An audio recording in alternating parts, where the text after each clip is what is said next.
as-salatu ala waqtiha, salat di awal waktu. Bahkan mengungguli daripada birrul walidain dan jihad fisabilillah. Berbicara salat lima waktu, ada salat yang Nabi jadikan sebagai standar keimanan.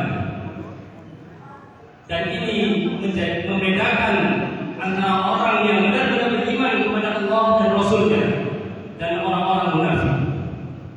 Rasulullah SAW bersabda, "Afdalus salati 'alal munafiqin al-'isya wal fajr.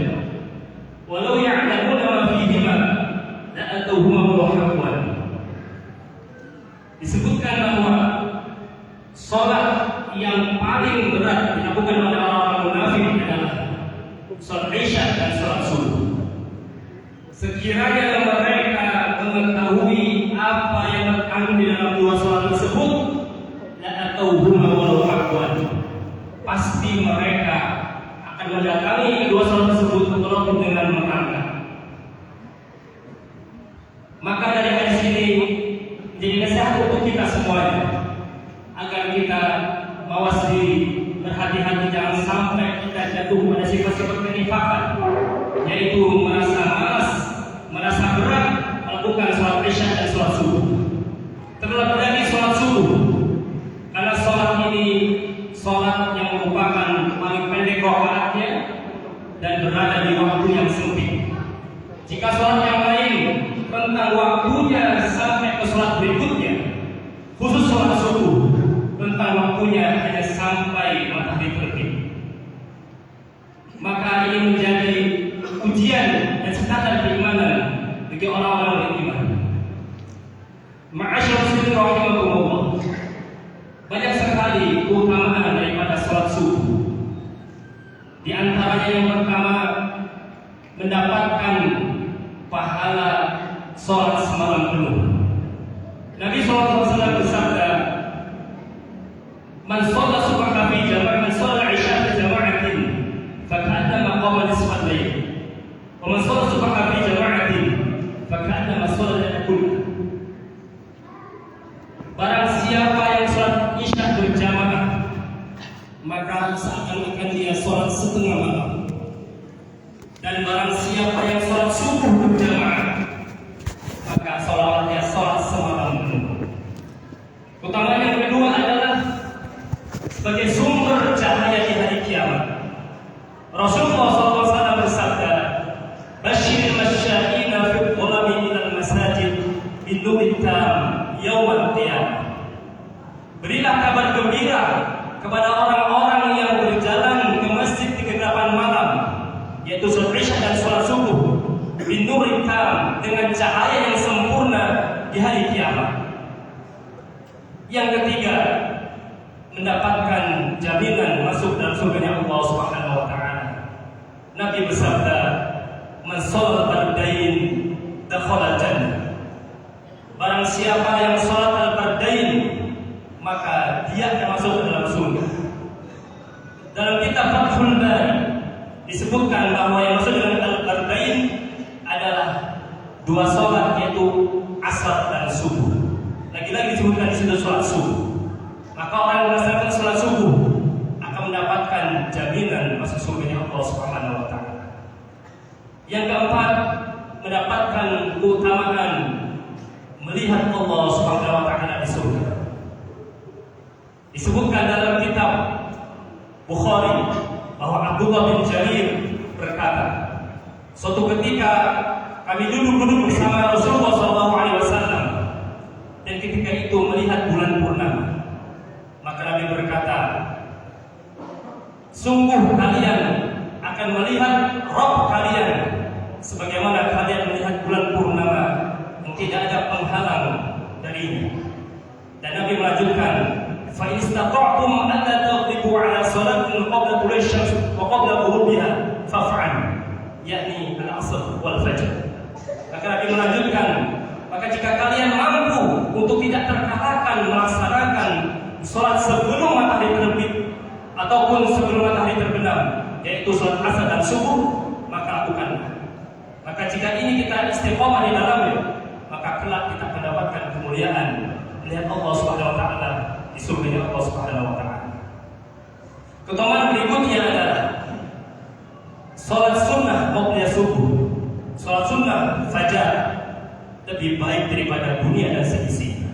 Nabi bersabda, "Rakaat al-fajri khairun minad dunya wa ma fiha." 2 rakaat salat sunnah waktu subuh, 2 rakaat salat sunnah fajar khairun minad dunya wa ma fiha, lebih baik daripada dunia dan seisinya. Keutamaan berikutnya adalah salat subuh disaksikan oleh para malaikat. Allah Subhanahu wa taala berfirman dalam surah Al-Isra, "Inna Qur'an al-fajri kana mashhuda."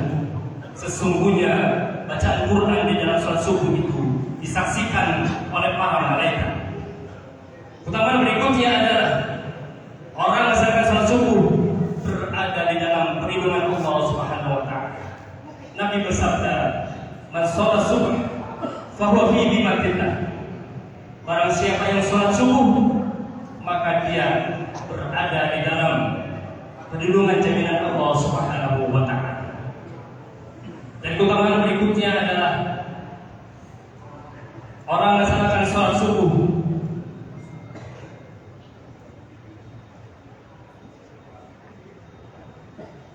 akan mendapatkan perlindungan Allah Subhanahu wa taala.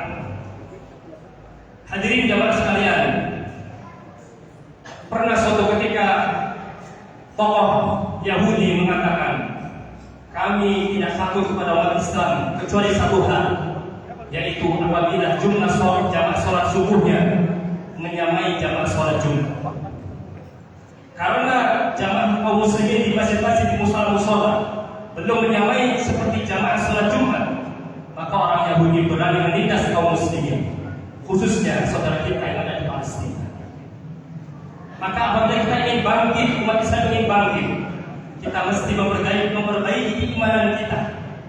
Kita hilangkan sifat kenifakan dalam diri kita. Kita ramaikan sholat subuh berjamaah. Dan sejarah mencatat bahwa dulu umat Islam pernah 800 tahun namanya memimpin dunia. Maka apabila kita ingin bangkit umat Islam, kita mesti memperbaiki keimanan kita. Kita tidak boleh meninggalkan sholat subuh secara berjamaah. Hadirin yang terakhir, cara tips supaya kita mudah untuk bangun sholat subuh. Yang pertama adalah keikhlasan. Tanpa keikhlasan, bangun di waktu pagi sangatlah berat. Apalagi meninggalkan nyenyaknya tidur di waktu pagi hari. Yang kedua adalah tekad yang kuat. Dengan tekad yang kuat, tekad yang mampu menghilangkan rasa malas dan rasa kantuk untuk kita tinggalkan dan menuju kepada Allah Subhanahu wa taala, melaksanakan sholat subuh secara berjamaah. Yang ketiga adalah berdoa. Berdoa kepada Allah supaya kita dipilih termasuk orang-orang yang menang di pagi hari dengan menunaikan sholat subuh secara berjamaah. Yang keempat, berteman dengan orang-orang soleh. Karena orang soleh akan mengingat kita kepada kebaikan dan ketaatan. Berikutnya adalah menghindari dosa dan maksiat. Karena dosa dan maksiat bisa menghalangi orang untuk bisa bangun pagi melaksanakan sholat subuh. Berikutnya adalah memperhatikan cara tidur. Supaya kita mudah untuk bangun pagi, maka perhatikan. Jangan tidur terlalu larut malam. Jangan bergadang jika tidak ada hal yang mendesak. Karena selain juga tidak kesehatan, ternyata tidur di waktu ini merupakan sunnah Nabi Shallallahu Alaihi Wasallam. Berikutnya adalah mengingat-ingat keutamaan sholat subuh. Mudah-mudahan kita semua diberikan Allah hidayah agar kita istiqomah bisa melaksanakan sholat subuh secara berjamaah dan kita termasuk orang-orang yang beriman dan jauh dari kemunafikan. Barakallahu wa lakum fil Qur'anil azim wa nafa'ani wa iyyakum bima fihi minal ayati wa dhikril hakim. Taqabbal minni wa minkum tilawatahu innahu was-sami'ul 'alim. Aqulu qawli hadza fastaghfiruhu innahu al-ghafurur rahim.